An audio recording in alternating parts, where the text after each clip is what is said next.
Thank you very much for that welcome, and thank you for that introduction.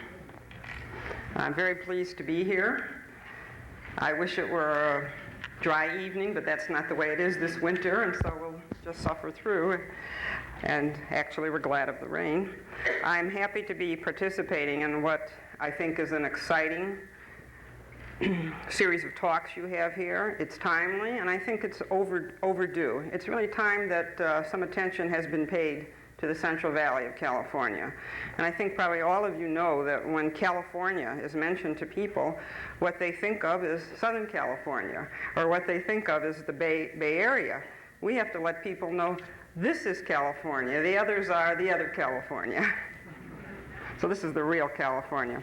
And I've lived in the Central Valley, as William Valley said, for 25 years now, having come out from the Midwest in 1967. And I bet probably a lot of you right here made that same trip, came out at some point from the Midwest.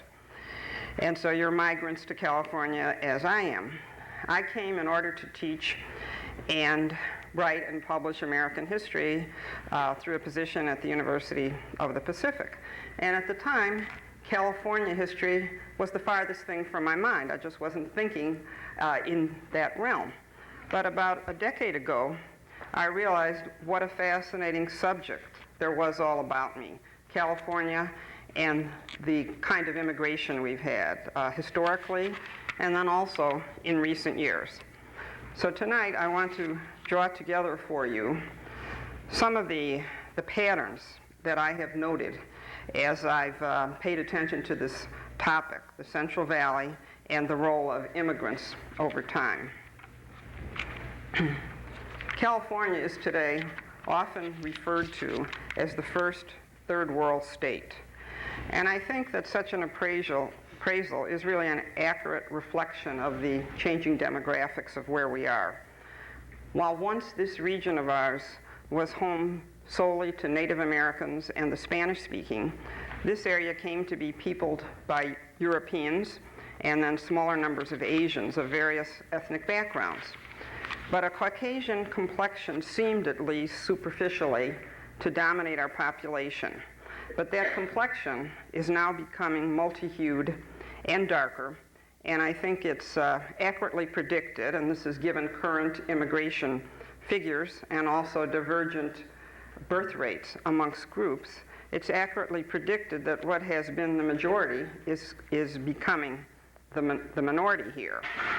Just as almost an aside, as a couple of examples of that in terms of statistics, which I'll try not to do too much with statistics tonight, but in terms of the 1990 statistical census view of California and who is coming in here from abroad, 45% of the incoming people are from Mexico and Central America.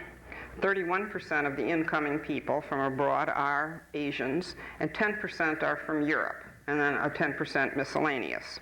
Right now, in the public schools from K to 12, in 1990, that's most recent census, 2 million of those attending are Caucasians, and 4 million, and I'm giving you just broad figures, 4 million are others. At the rate we're going, and the statistics and the indices that we see, in the year 2020, it will be still 2 million Caucasians in the schools and 8 million others. And so the majority is becoming the minority in the state, and I believe that that picture is even more pointedly drawn for the Central Valley. Now, the Central Valley, since the aftermath of the gold rush, has attracted people from across the face of the globe. I think you know that, and you heard something about it in the introduction. When the news of the gold discovery brought a rush of people to the mother lode, a spillover of those varied groups to the valley followed.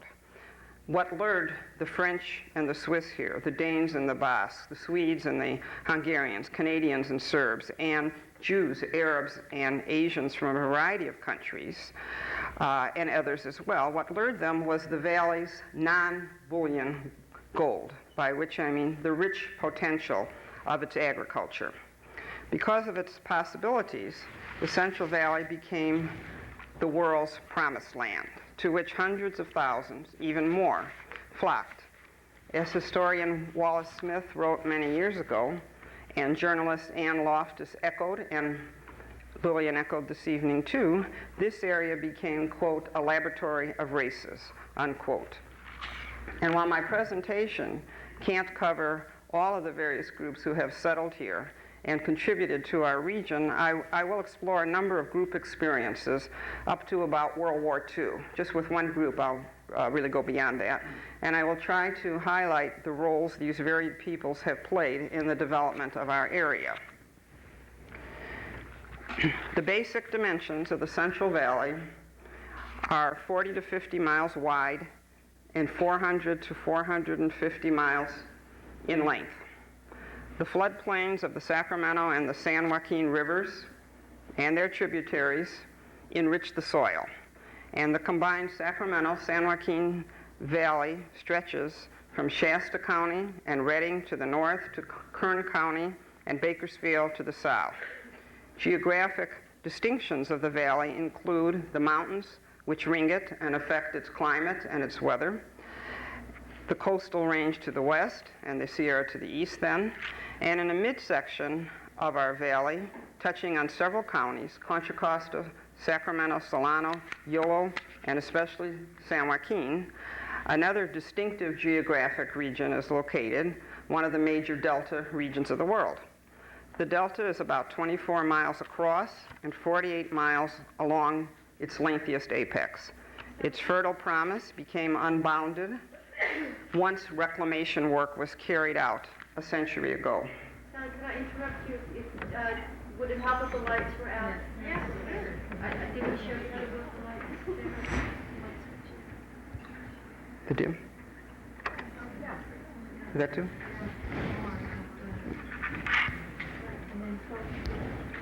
You want it higher? Is it just focus?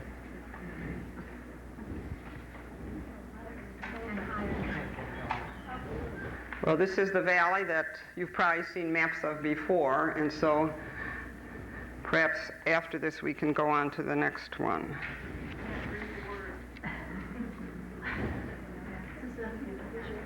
Good. We all know it. We live here.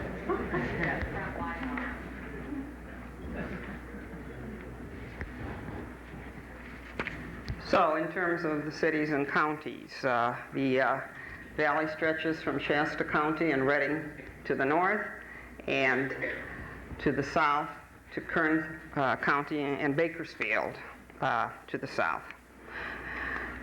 My focus here will be Sutter County in the north. That's as far north as I'll go, Sutter County, and its Sikh peach growers, to Fresno County in the south, and its Armenian raisin and melon ranchers. The other groups besides those two, which I will consider in the course of this presentation, will be the Chinese, Japanese, Filipinos amongst Asians, and amongst Europeans, the Swedes, the Dutch, the Portuguese, Italians, and Germans. And finally, in some concluding allusions, I'll refer to a group whom it would be impossible to overlook, but one which I believe will be covered in another lecture of this series in great detail, and that is people of Mexican background.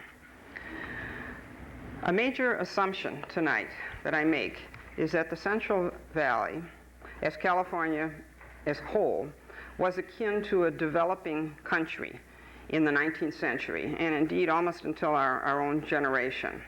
I will argue that the phenomenal development of the basically agricultural economy of this region could not have occurred so spectacularly without the labor supplied by a constant stream of incoming workers.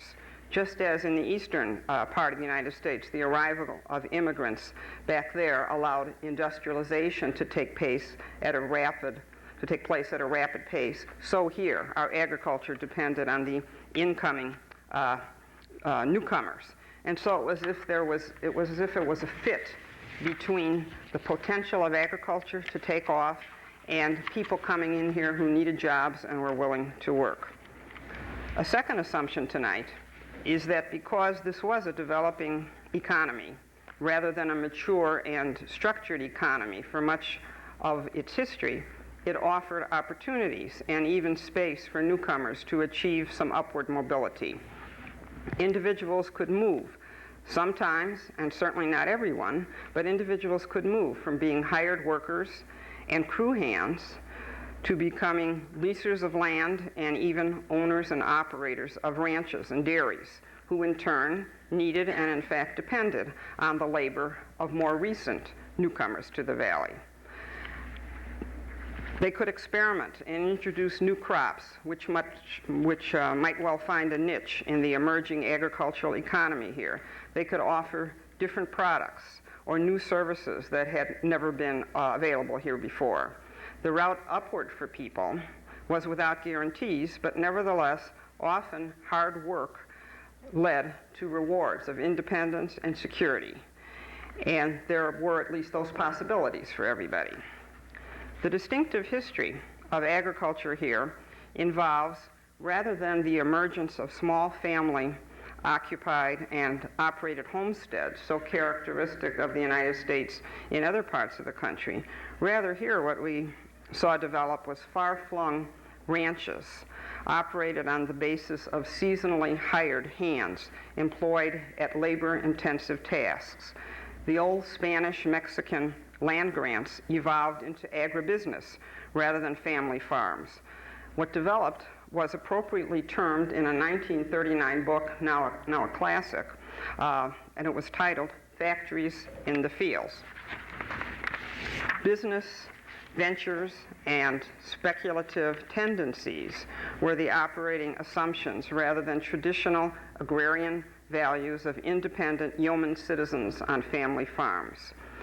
As the so-called bonanza wheat farming of the 1850s was succeeded by the fruit and vegetable crops on the same large commercial scale. Other factors reinforcing this tendency to large-scale operations included the costs of land reclamation and the costs of irrigation and the expenses and problems related to the need to sell to faraway consumer markets. The succession of incoming groups of workers fit into a system of intensive agriculture requiring large numbers of hands at intermittent times at, it has been written, quote, the lowest possible cost, unquote. But nevertheless, evidence does suggest that at times those workers were able to exercise some choices as to which economic possibilities would be most fruitful for them to pursue. The Chinese are thought of as the first large group of immigrant workers who entered California agriculture. They were, in the words of a title of a recent book that some of you are now reading, I believe, a book by Ronald Takaki of UC Berkeley on Asian immigration, they were, as he calls them, strangers from a different shore, or so they were seen. Never a large population, despite recurrent sensationalistic warnings in the Hearst and other newspapers, warnings of a so-called yellow peril. There never were many of them. In 1870, there were 45,000 Chinese in California, only 63,000 in the United States, and in 1880, there were 75,000 in California and just over 100,000 in the United States. From the 1880s on, federal exclusion laws prevented the growth of the Chinese population, and its numbers gradually declined, so that there were only 61,000 in California in 1920 in the country, 61,000, and in California only 28,000. It was an overwhelmingly male population, men who intended to work here a while and then return to China.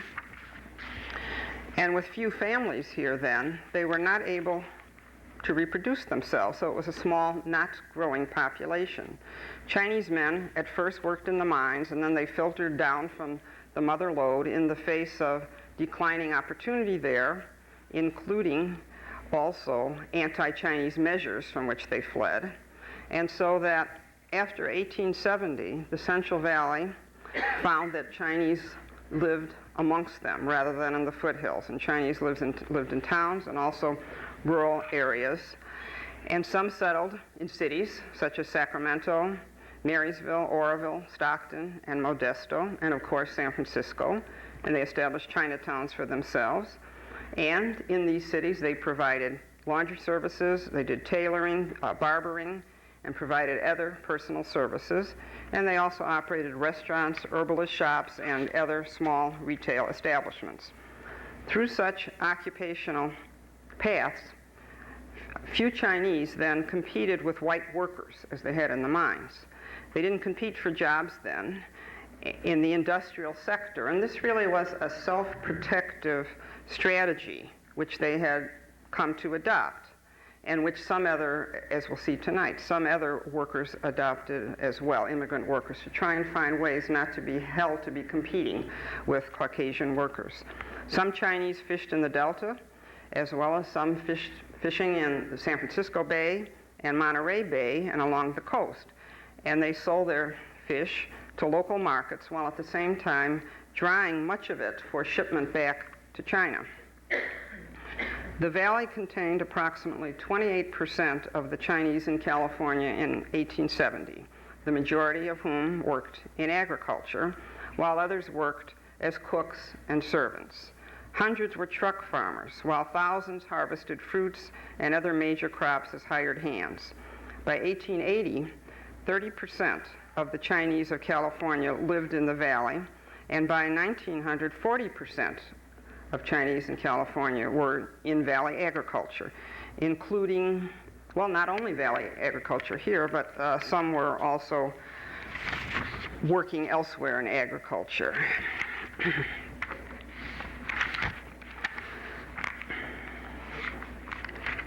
The Chinese were at most, at any given time, about 45% of the farm labor force. And the only counties where they ever inched above 50% as farm workers were in Sacramento, Yolo, and Solano, but that was just very briefly around 1880.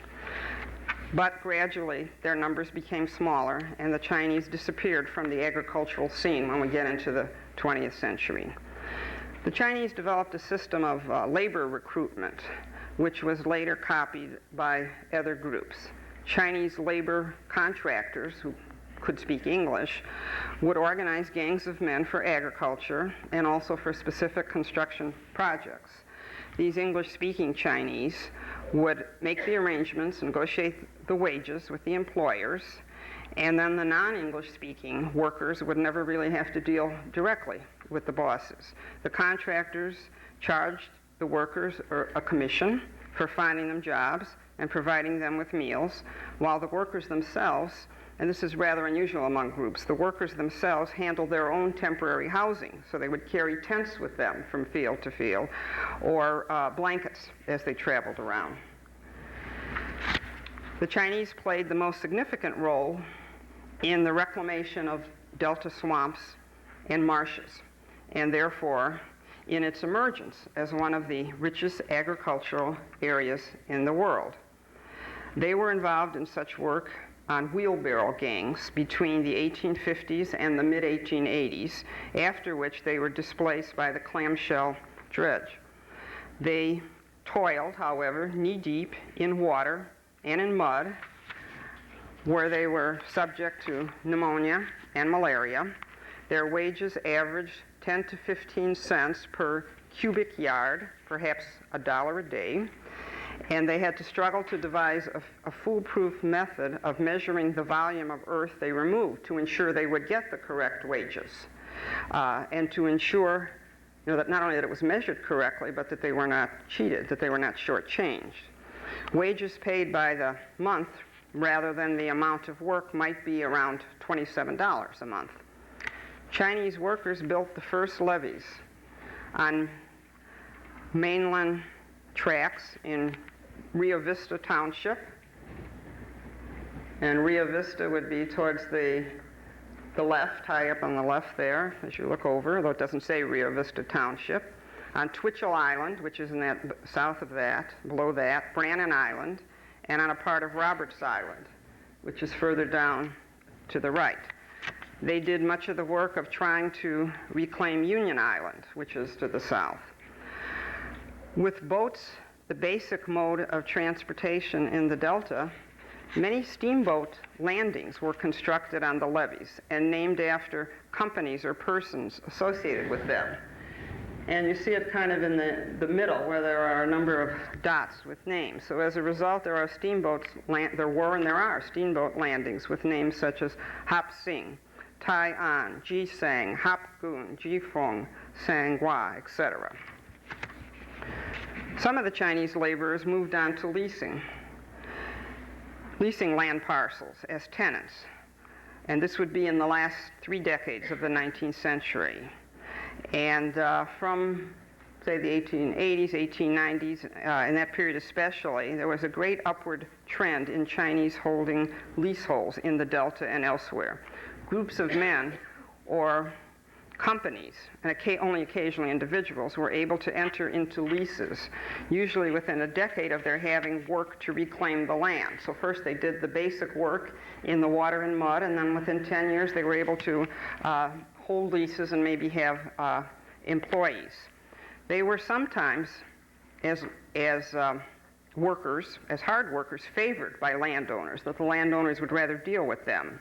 Landowners would rather contract with the Chinese, particularly if it was contracting with them, leasing to them to bring the land under cultivation for the first time, a sense that they would do a good job.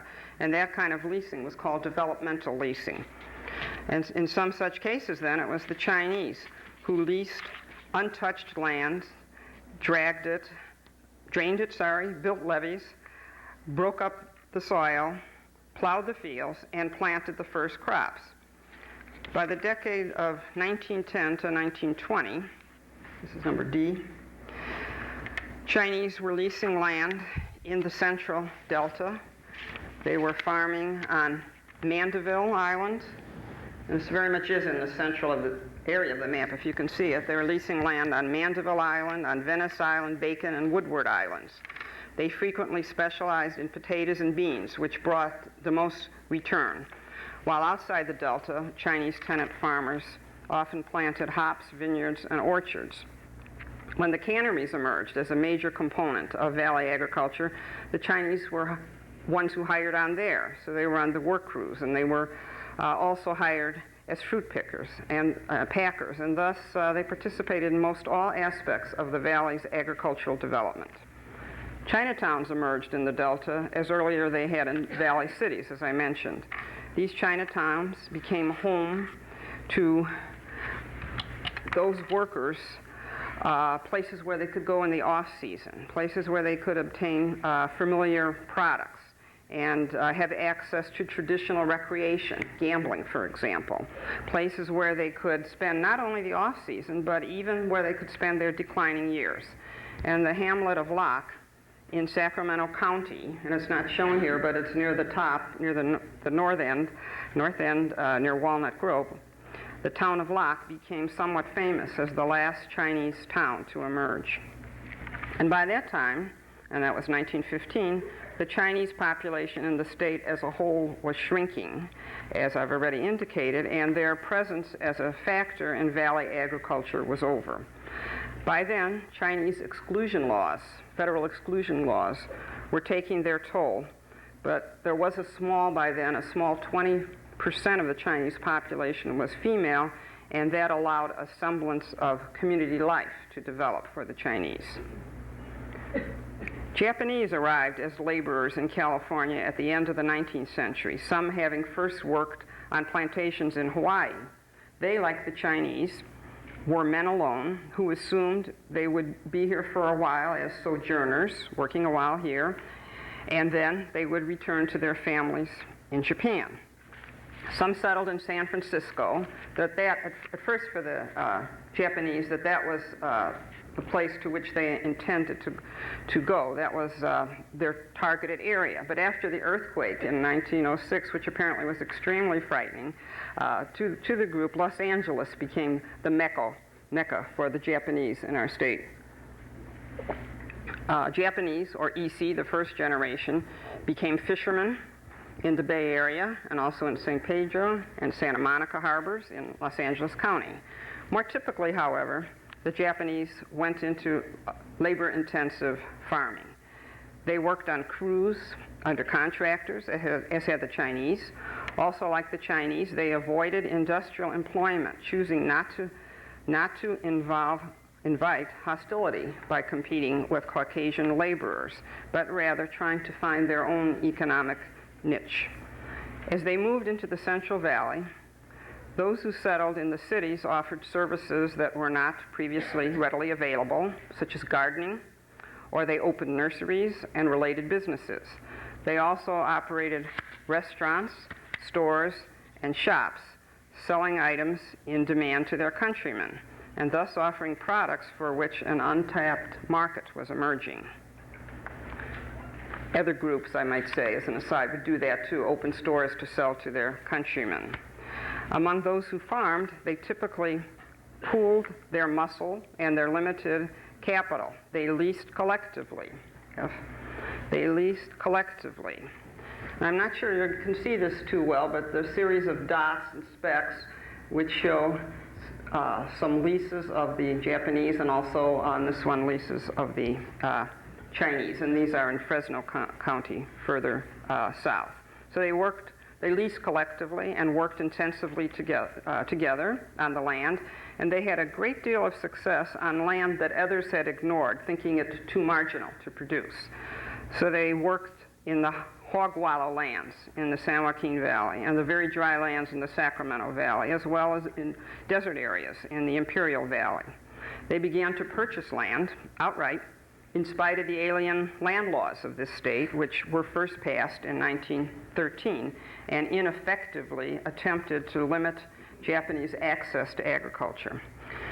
The Japanese entry into the agricultural economy of the valley was timely in a sense, for at that point, the second decade of this century, there was a very sharply increasing demand for fresh produce from the expanding urban populations we had. And in addition, the increasingly sophisticated irrigation methods and modern transportation capabilities for bringing produce to market quickly and very much enhanced opportunities in agriculture. Japanese farmers concentrated on short-term specialty crops like berries and truck vegetables. By 1920, their agricultural output was 10% of the total value of California crops. And in the decades leading up to World War II, they produced the bulk of the strawberries, the tomatoes, and snap bean crops of the state, as well as some other crops, and over 40%, in fact, of the onions. As a testament to their achievements in agriculture, a 1921 report to the governor by the head of the California Delta Association stated that the Japanese had, quote, converted the barren land like that at Livingston into productive and profitable fields, orchards, and vineyards by the persistence and intelligence of their industry, quote unquote. In 1925, of a Japanese population here of over 110,000, the great majority of whom were in California, about 1/4 of the gainfully employed Japanese worked in agriculture, and mostly right here in the valley. Theirs were small operations, under 49 acres. These EC farmers belonged to associations based on the prefecture or kin from which they had come in Japan. The associations brought them together for social activities, but more importantly for our purposes, they developed credit arrangements to help each other with loans and investments. And otherwise, credit was simply unavailable to the Japanese in this country. The most successful and most famous Japanese farmer, a rancher, was George Shima, known as the Potato King, and some of you may have heard of him. He had begun working as a picker in the San Joaquin Valley in 1887. And then he became a labor contractor supplying Japanese workers to Caucasian ranchers. Then he turned to leasing and purchasing undeveloped delta lands, which he drained and diked. And Shima established a hugely successful operation, winning him the name the Japanese Horatio Alger. He farmed about 10,000 acres of potatoes, and he owned a fleet of a dozen steamboats, barges, and tugboats which transported his crops to the Bay Area. At his death in 1926, Shima left an estate of $15 million. Japanese population figures in California in 1910 had totaled just over 41,000 and jumped to almost 74,000 in 1920. And that decade, 1910 to 1920, was important. It marked the coming of the so-called picture brides, a phenomena of about a half a dozen years after which their entry into the United States was prohibited by law. These essentially matchmaker-arranged marriages by proxy, often derided by Westerners, but simply an elaboration of traditional practices, these marriages allowed the Japanese to begin to develop families and therefore communities of their own, and thus end the sojourner or temporary stage of the Japanese experience here. As a case study of the development of a Japanese community in the valley, the history of the town of Del Rey, 15 miles southeast of Fresno, is instructive. Now, perhaps some of you have had a chance to read the book, which is on the reading list, Country Voices by David Masumoto, which is based on dozens of interviews with residents of this small farming community. In the first decade of this century, some bachelor Japanese laborers began to work in the area, some in Fowler, and nearby Del Rey became a small focal point for EC laborers who all hailed from the same state in southern Japan. Some began as crew bosses, organizing others to work for other contractors. The few wives among them were often the cooks in the labor camps. Del Rey had a population roughly of 400 to 500 Japanese workers who picked grapes during the season, and then some just simply settled there.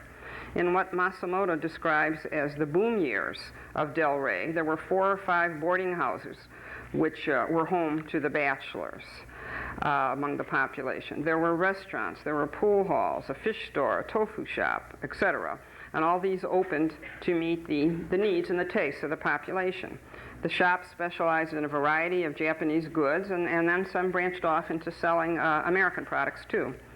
By 1919, the Japanese of Del Rey were sufficiently settled in the area, had a sense of permanence, that they decided to establish their own community center. And they built a hall which served as a centerpiece for the EC and their children, the Nisi.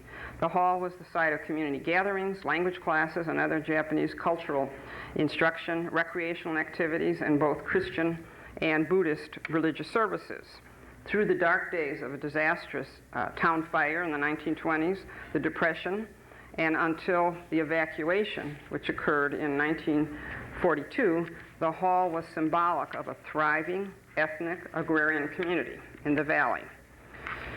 There are many other examples of individual Japanese communities in the valley. And the reading list, I think, if you're interested, provides a good number of other examples for your information. All of these Japanese American neighborhoods and towns were disrupted by relocation. Then after 1945, some Japanese Americans tried to recreate their communities, but their world was never the same, because the Japanese were no longer so limited in their opportunities as before the war. They became more integrated. into mainstream society. And many now were able to make use of their educations to become professional people. So the old patterns had disappeared, including the propensity for Japanese, having earlier few options, to cluster in agricultural pursuits. Filipinos are a group that became a fixture in agriculture in the Central Valley. Filipino workers are so numerous in the center of the state that more can be found clustered here, and particularly in Stockton, but clustered in our area than in any other place in the world other than Manila itself. Filipinos first came here as a tiny student population at the beginning of the 20th century, and then in the 1920s, they came mostly as laborers. 45,000 lived in the continental United States by World War II, 30,000 in California, with the majority in the Central Valley and some in the Salinas Valley to our west. In fact, there was such a going back and forth between the coast, or in fact the airport and the valley, that there were taxi cabs that would just meet planes from the Philippines and take people at rip-off rates to the valley. Filipinos would enter the United States freely. There were no restrictions on them for the first 35 years of this century, and that was because the Philippine Islands were a possession of the United States, so they were not then treated as immigrants, and Filipinos were in fact called American nationals. But hailing from Asia, they were barred by law from becoming naturalized citizens, so they were in a very odd position. They were American nationals, but yet they were seen as foreigners who were barred from becoming citizens. So they were in a position unlike other Asians. All Asians, however, were unable to become citizens, did not then have political representation, were ineligible for many professions, could not freely purchase land, and were subject to segregated housing restrictions and anti-miscegenation laws. In an editorial comment reflective of antagonistic attitudes towards Asians in general, but this quote is about Filipinos, the Stockton Record editorialized in 1930 that, quote, "While the little brown brother flocks here, they are unassimilable and really do not belong here," quote unquote. Further, Filipinos, like the Chinese and Japanese before them, were here as essentially a male-only population in those decades. This as a result of a combination of factors. The law and labor recruiters favored only males, and the females tended to remain home for cultural reasons in terms of family obligations and things of that nature. So Filipinos then had difficulty establishing any semblance of a normal family life or community life, and many ended up as elderly bachelors living in rooming houses. Filipinos worked at so-called stoop labor and at general ranch labor. They were shuttled about in crews, usually men from the same areas speaking the same language. And sometimes they drove around by the handfuls in cars crammed into them, traveling about from Fresno to Stockton to Lodi to Manteca, wherever the crops required them. They worked in fruit and hop picking, in rice harvesting, in hoeing and topping beets, in lettuce harvesting, celery planting, and especially in asparagus cutting. The development of this area's world-famous asparagus crop is impossible to imagine, really, apart from the contribution of the Filipino workers. They also have worked in the fruit and vegetable packing sheds and in the canneries. They lived in bunkhouses, often under dreadful conditions, or even slept in the open fields sometimes. In the off-season, they could be found in low-cost hotels on El Dorado Street in Stockton and in meal ticket restaurants nearby. Around 1930, some Filipinos tried to organize unions and strike for better conditions, thereby winning a reputation as troublemakers. And so at that point, some growers looked for alternative sources of labor. In non-agricultural work, Filipinos were often servants, janitors, and busboys. They did not tend to become retailers, as did some Japanese and Chinese, apparently because of lacking that tradition. Only since World War II have they, like Chinese and Japanese, begun to have a wider variety of opportunities, and a middle class has emerged through which this group has branched out into other economic areas besides agriculture. And moreover, there are now many professional people who settle here from the Philippines. But still, a core of Filipino workers provide the farm labor essential to the prosperity of the Central Valley. A final group from Asia that I want to discuss with you this evening, the East Indians, specifically the Sikhs, who migrated here from Canada. They had been up in British Columbia, and they came down to the United States at the start of the century looking for any type of work, which at first was in the lumber industry in the Pacific Northwest, and then in agriculture here. These Sikh men, another male-only population, ended up clustering in the Sacramento and San Joaquin valleys, with a very few in the Imperial Valley. As early as 1910, both Sacramento and Stockton became small centers of Punjabi Sikh life in this country. In fact, they built an elaborate two-story Sikh temple in Stockton as a community center, and this was the first one in the United States, and this was about 1920. The men worked and lived together, sharing their hardships and skimping to save as much money as possible in hopes of reestablishing themselves with a nest egg in India.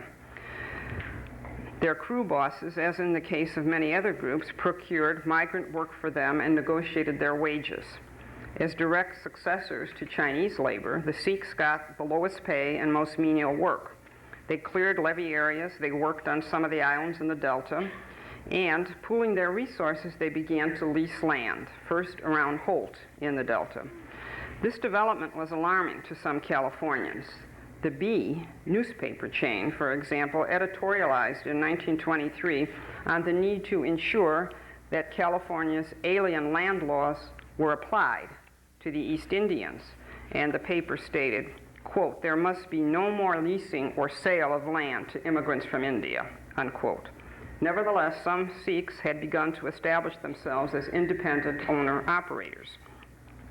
The Sikhs migrated north over the next couple of decades, and Yuba City and Marysville in Sutter County, having a climate somewhat like that of the Punjab, became the main Sikh locale in California. And this was just around World War II and going on to today.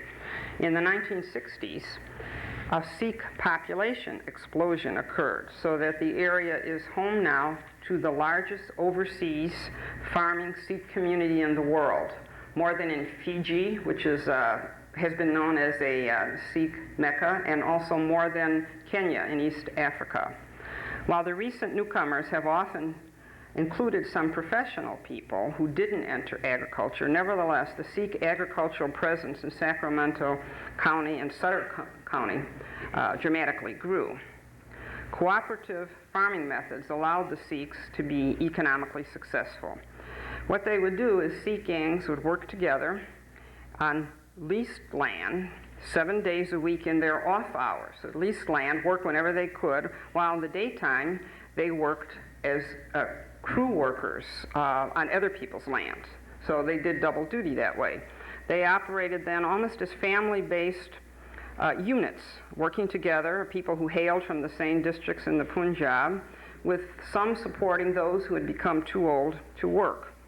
After the 1960s expansion of the population, family farm units became the norm, with the whole family from the age of 7 on up working. And while at first they worked in rice and cotton, in recent times peach orchards have been typical, with the Sikhs producing 1/4 of the area's peach crop.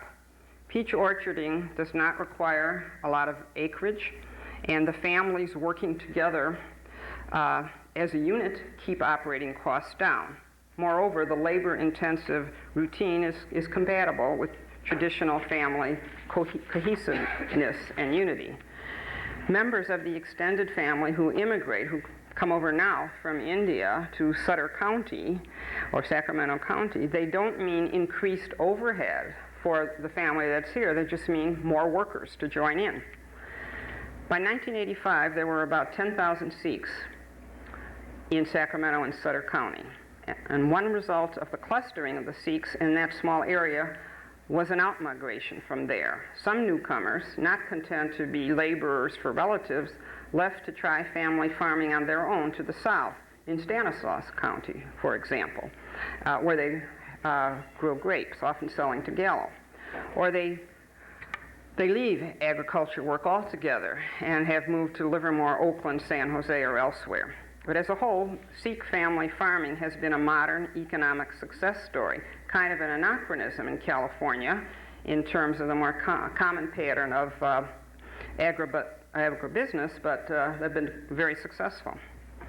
This group and the other Asians who settled in the Central Valley prior to World War II had a difficult experience because federal legislation prohibited Asians from becoming naturalized citizens then, because California law discriminated against them, and because public attitudes were often antagonistic toward them.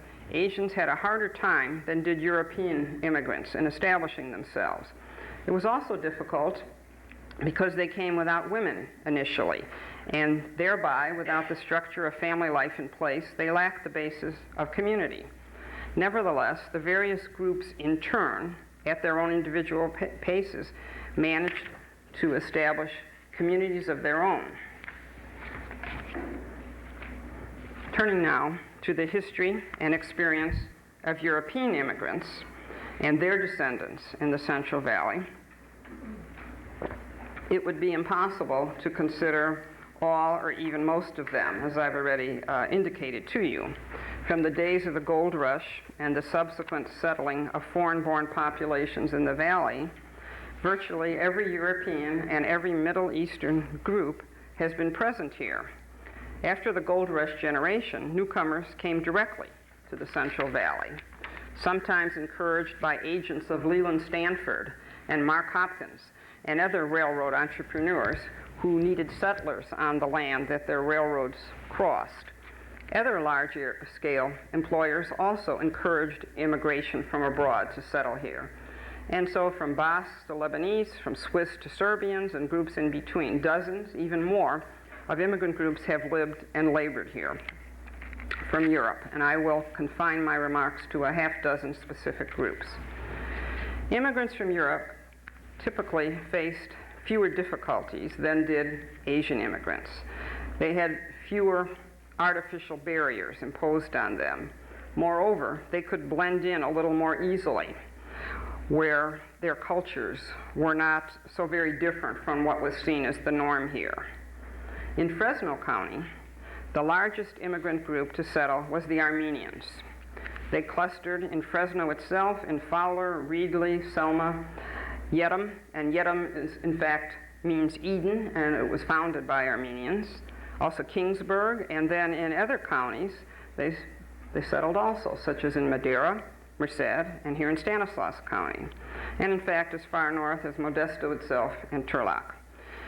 Armenians began to arrive in the 1880s, and while some settled in New England, Fresno County became the Armenian capital of the United States, and it was attractive to them because its climate is somewhat similar to that of Armenia's. The Armenians were a persecuted group in the Old World, which did not have an independent country. They were always at the mercy of the Turks or the Russians or some other imperial power. And they experienced pogroms and even genocide in the period of World War I. Hence, many fled, and they came to the United States as refugees. Refugee groups, unlike other immigrants, are not limited to the relatively poor and uneducated. And those are often the people that immigrate, the poor and uneducated looking for opportunities. But refugees, they come in terms of all of their classes and components. And so the Armenians settled here, yes, as poor, unskilled people, but also they included skilled workers, educated workers, merchants, and people with capital. The Armenian population of Fresno County was 6,000 by 1915, with about 8,000 in the valley as a whole. Those who settled in the city of Fresno were limited to the worst housing, restricted to living in shanties on the southwest side of the city near the railroad yards.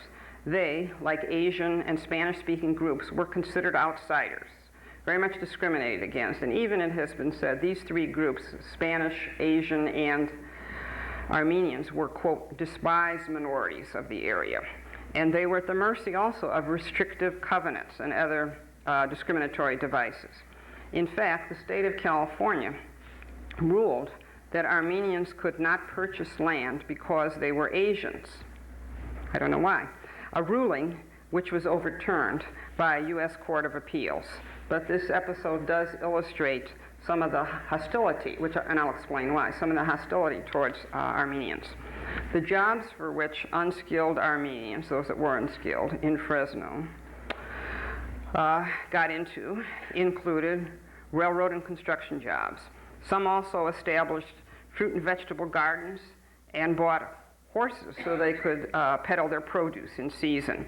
Others were able to do a little better and open small businesses, groceries, fruit stores, carpet stores, cleaners, garages, and other kinds of enterprises, or they worked as trades. Some of the Armenians became farm laborers or worked in packing sheds in Fresno County, while others, those with some capital, leased or invested in land, vineyards often, even though typically Armenians with capital did not bring with them experience in agriculture when they arrived, but in retailing, and yet they went into agriculture here.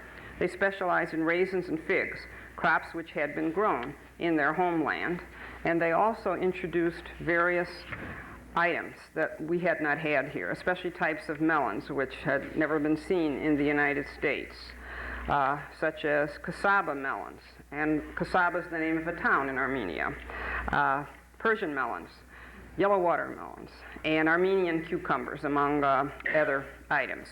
By the start of this century, Armenians were responsible for 70% of the U.S. Raisin output. Some growers expanded into fruit packing and shipping. Many of these ranchers succeeded impressively, working long days as whole family units and using hired help too. Any profits earned were immediately invested into the operation in accord with the group's industriousness. But however successful some became, they could not shake their outsider status, and they were forced to form their own marketing and other such associations. The first California Raisin Growers Association, in fact, was an Armenian Growers Association, and they formed various other such cooperatives. As other groups, they organized a variety of institutions to serve their needs: churches, language schools, charities, athletic associations, and coffee houses, which were social centers for the men. They also, as a highly literate group, they organized a library, which was the first one in Fresno before there was a public library. The reasons for the Armenians' hostile treatment by others was related to at least two factors. First, their visibility. By World War I, they were 1/4 of the foreign-born of the county, and they became a lightning rod for prejudice, as unfortunately does happen under such circumstances. In contrast, Armenians who settled elsewhere in the United States and were not as great a component of the population, they did not suffer the same treatment. Secondly, because some Armenians were educated and economically successful, like perhaps the Sikhs in Sutter County, they stirred resentment and envy. But overall, their history in the United States is one of great progress and success, and over the last 40 years, the atmosphere for them has improved. Swedish immigrants, many of whom had lived in the Midwest first, settled in various areas in the southern portion of the Central Valley. They began to arrive in the last 2 decades of the 19th century, in many instances arriving as part of a group or colony, often as members of a religious community which had decided to establish a base in California. Several Swedish rural colonies have existed in the valley. By one count, there were as many as 25 Swedish colonies in the valley. Some colonies were organized by land speculators who aimed their publicity at fellow Swedish Americans. Scandia and Elmsdale colonies were founded near Turlock, and Hilmar and Youngstown, also in that vicinity. In addition, Riverside and Vinland, south of Fresno. The most famous Swedish colony, one you've heard of, was or is Kingsburg in Fresno County.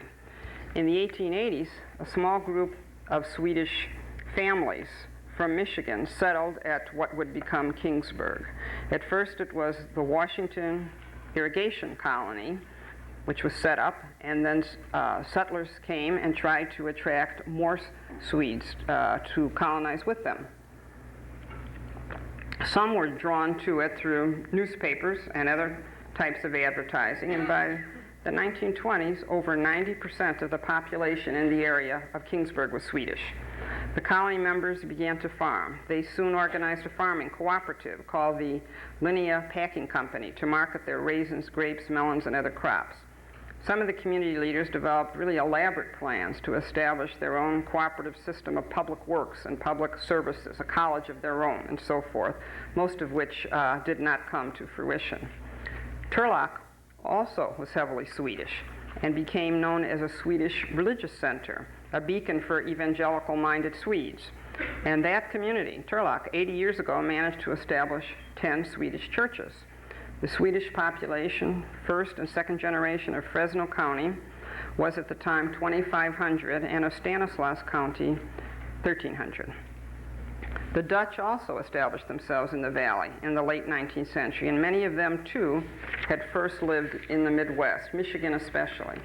In fact, some young Dutch men who lived in Michigan, Holland, Michigan, for example, worked on dairy farms as milkers back there and commuted to Central California for the winters, where they also worked as milkers in dairies.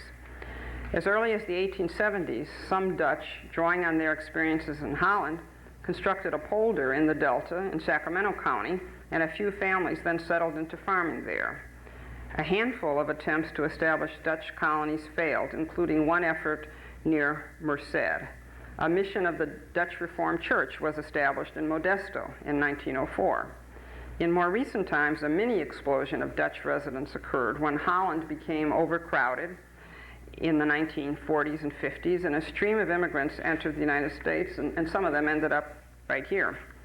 The town of Ripon, located between Modesto and Stockton, saw its first Dutch residents arrive by train from North Dakota in 1916, and it soon became the most famous Dutch town in California. A Dutch Reformed church was established at once, and later a Dutch language school, a convalescent home, and other facilities for the Dutch residents. The principal occupations which the Dutch of Ripon have followed are dairying, including branching off into creameries, and also operating almond orchards. The population of the Ripon area has leveled off at about 50% Dutch, and the area is still visited by Dutch sales representatives who sell products door to door from Holland. Another small group, the Portuguese, settled first in Alameda, Contra Costa, and Santa Clara counties, and then spilled over into the Central Valley at the end of the 19th century. They worked as farm laborers, and some eventually became dairy owners and operators, typically in extended family partnerships. It's been said that valley dairies tend to be either Dutch or Portuguese and nothing else.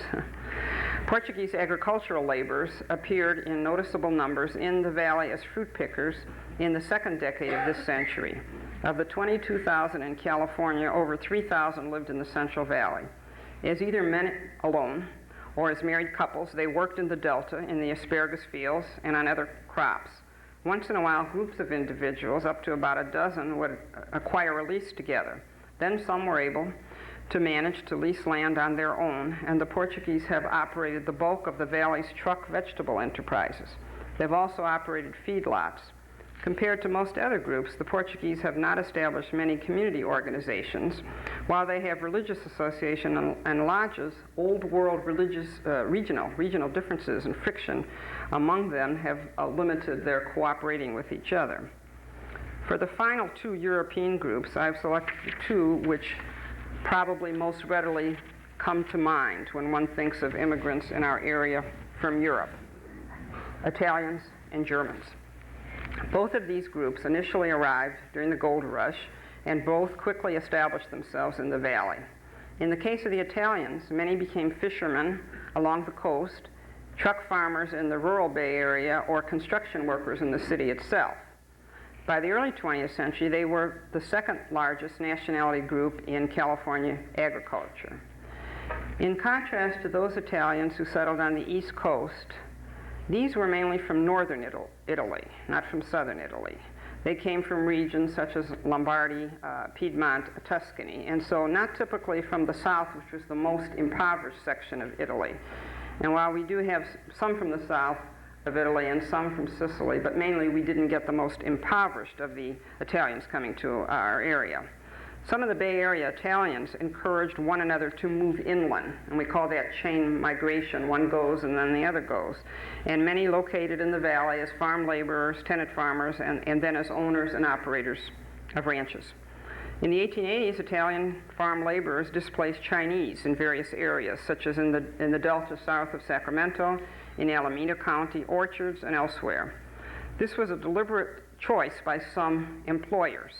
And in some instances, it actually impacted on the crops, either in terms of growing crops more familiar to Italians, or as a specific example of an ethnically related agricultural change. When Italians displaced Chinese in various vineyards, instead of low-lying vines, tall vines became the norm. But Italians also experienced discrimination, as did Chinese.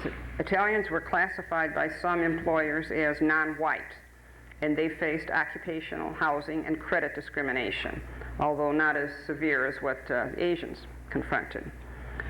Those Italians who became ranchers concentrated on grapes and other fruits and vegetables, while many Italians, like Asians and other Southern European groups, had come as men alone at first. Their ranching operations tended to be family efforts, what could be called, let's say, mom and pop operations, with wives and children working in the fields. Not all Italians managed to move out of the category of hired labor to become owner-operators, but some became spectacularly successful, such as the DiGiorgio brothers, who started near Bakersfield and eventually established the S&W canned food label. The Gallo brothers of this area, not to speak of two other Italians, immigrants, partners, who set up a line of goods and used the name of one of them, the Del Monte line. Italians also, like some groups already considered, established a few rural or agricultural colonies. The most famous was started in the 1880s, the Italian Swiss colony of 100 families with a winery in Madeira. The Italians clearly became one of the most visible groups in valley agriculture, even to some extent seeming to be synonymous with it. 12,000 first and second generation Italians resided in the valley by 1910. They gradually overcame much of the early prejudices against them and established a strong community for themselves, as seen not only in their economic successes, but their organizational strength too, through chapters of the Sons of Italy, the Italian Catholic Federation, Italian Gardener Society, and other groups everywhere they live. Germans appear to have been the first Northern European immigrant group to have made their mark, both in the Mother Lode and in the Central Valley during the Gold Rush era. Germans, in fact, pioneered in the founding of several valley cities, such as Marysville, Sacramento, and Stockton. The town of Lodi, located just north of Stockton, has a rather unique German heritage, having been founded by Germans from Russia, Germans who'd immigrated from Russia, where they had lived for a while, and they migrated as a group from the Dakotas, where they first lived here, and they came in the 19th century to Lodi. In a parallel to Dutch-dominated Ripon, the Germans in Lodi established a number of German cultural institutions, such as an annual Oktoberfest, the Order of Hermann Sons and Sisters, and the German Club. And this dominated the city's ambience. And as late as the eve of World War II, some California-born children entered Lodi Unified speaking only German.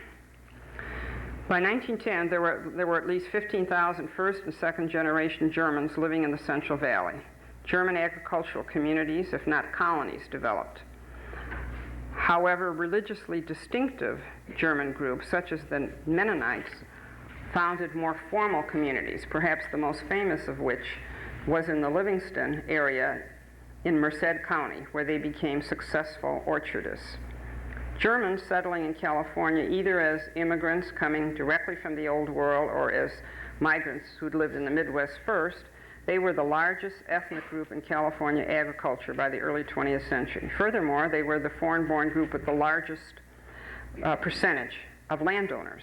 Germans often went into grape growing and winemaking, resulting in some moving to the Napa and Sonoma valleys, while those in the Central Valley also grew fruits and various vegetables.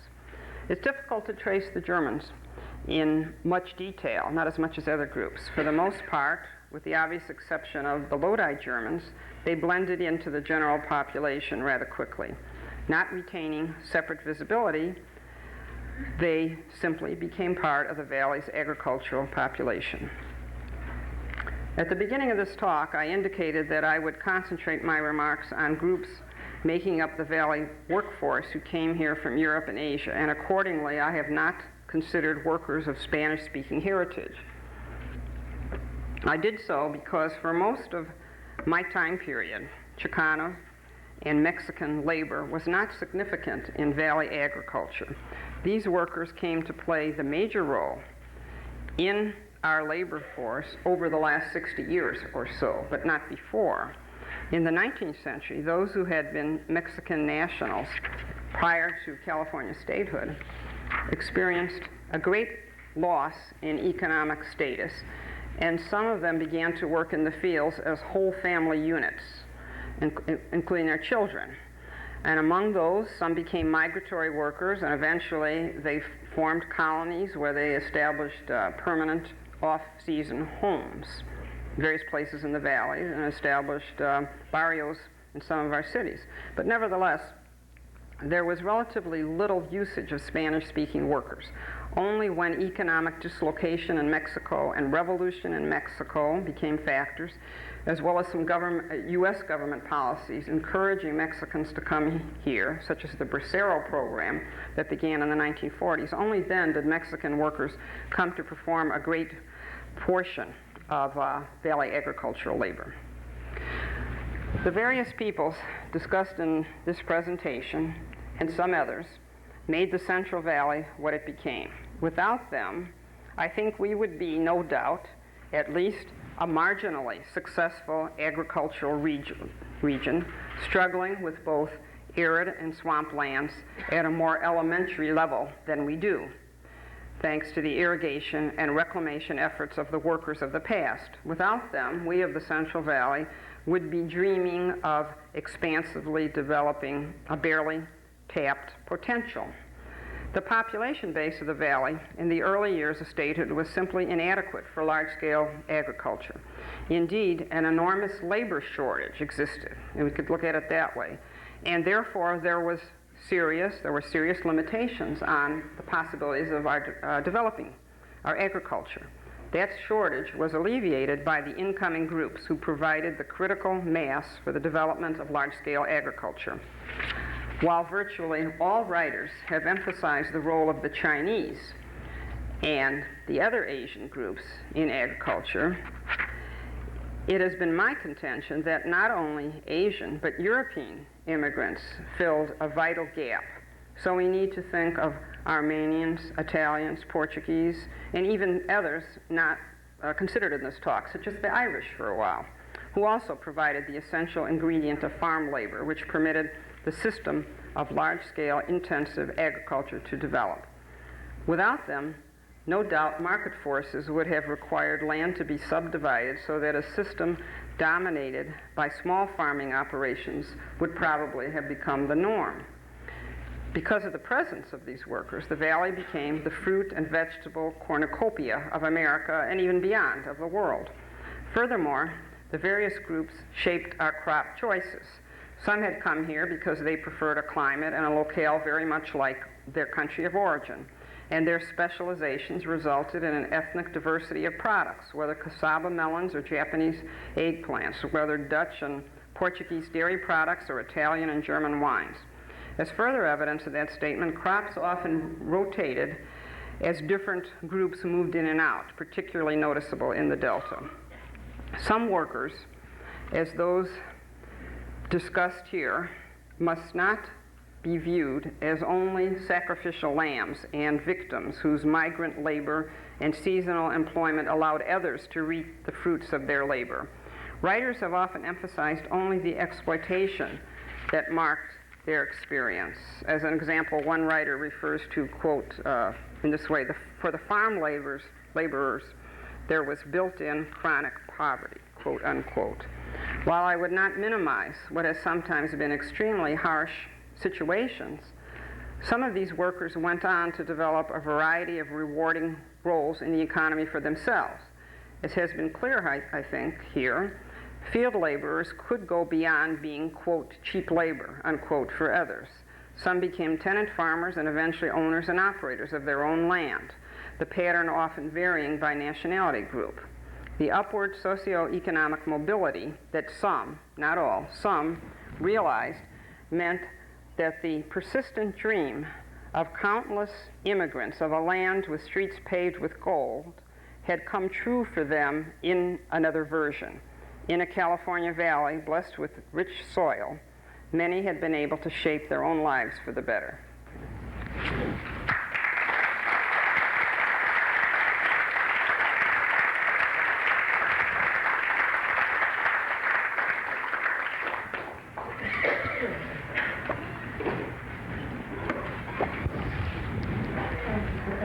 Those of you who have questions, if you'd like to talk on the reach over to this side of the room.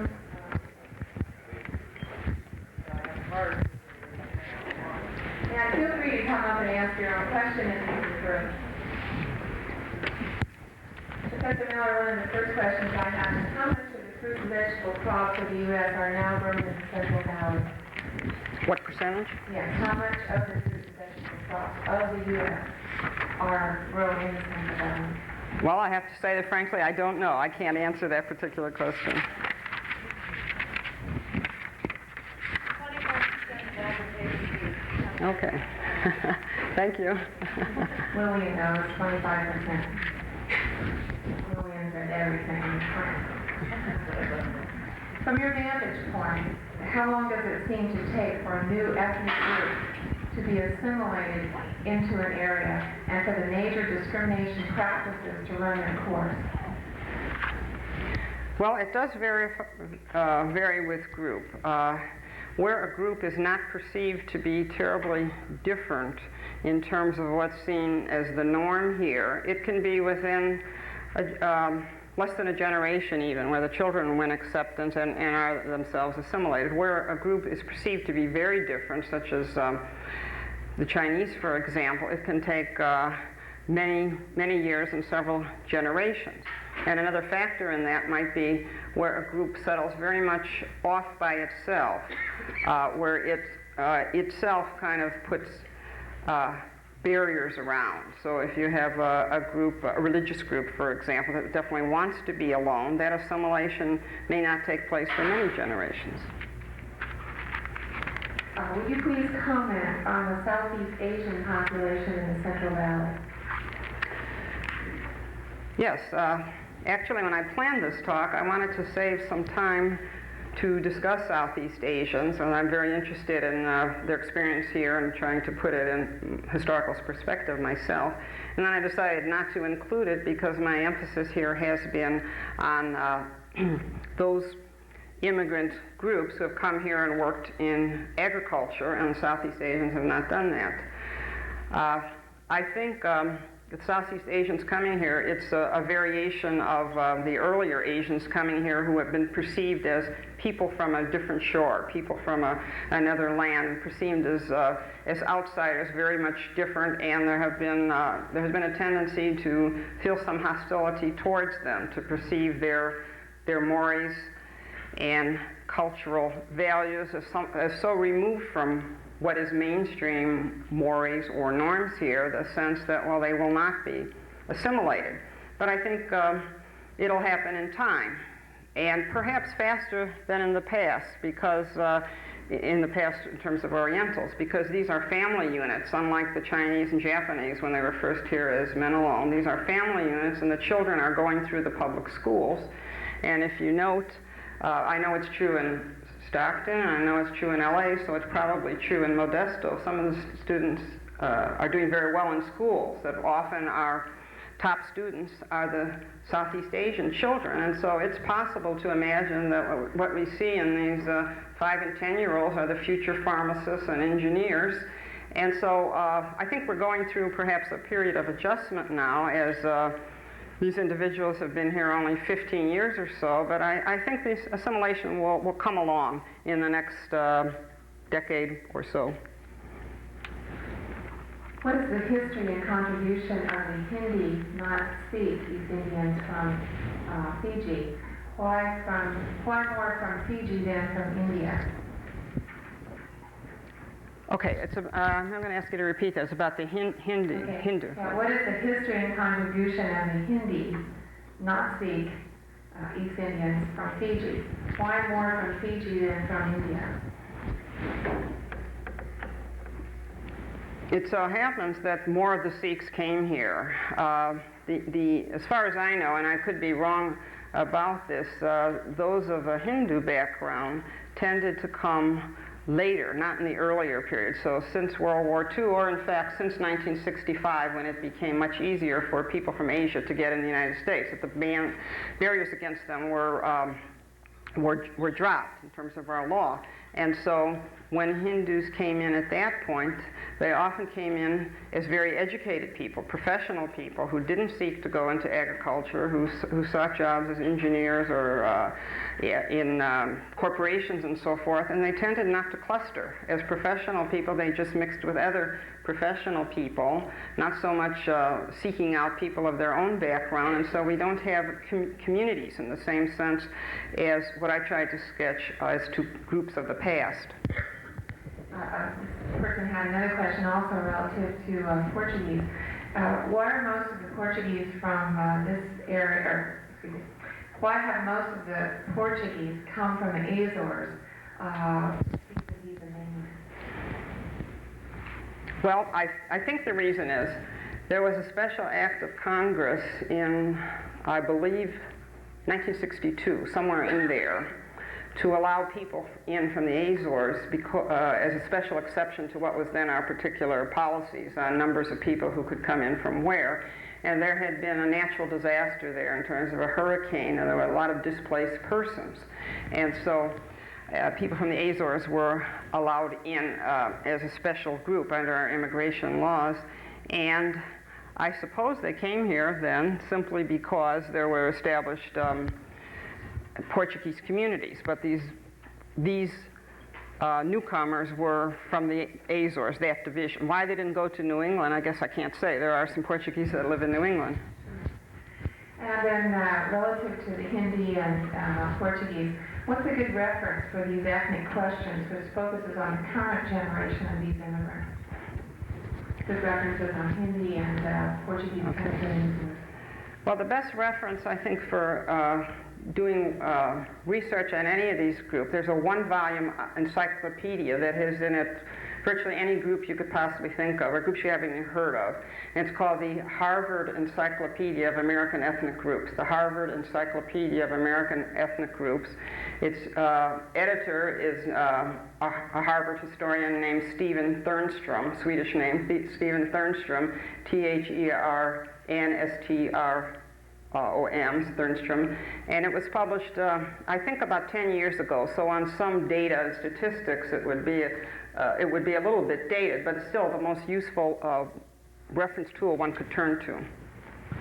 How many Chinese live in California today, and what is their percentage of the population in the Valley, in the Bay Area, and in LA? I believe the Chinese in the country as a whole are reaching towards 1 million, not very many at all. And the Chinese are coming into San Francisco from both China and Formosa in greater numbers than they have in the past, but still it's not impressive numbers when you think of our general population picture. The population in the Valley today, I don't know. What was the role early on for Afro-Americans in the agriculture of the Valley? Not much of a role, as far as I know, until Well, until the 1940s, we didn't really have much of an African American population in California, just really handfuls. And then in the 1940s, because of the defense plant industry, lots came out here from the South and even from some cities in the Midwest because of the sense that jobs would be available here. And by that time, that they came out for industrial jobs, and they had left their roots as farming people in the American South. They'd left them far behind. I think there's very, very few that went into agriculture. They were more likely to do so those who stayed in the South and maybe went over to Florida and became pickers there, but very little of a presence in California agriculture. There are no other questions. We are going to retire to the faculty dining facility for a reception. Professor Maloney, thank you very much for your... Thank you, too, for your attention.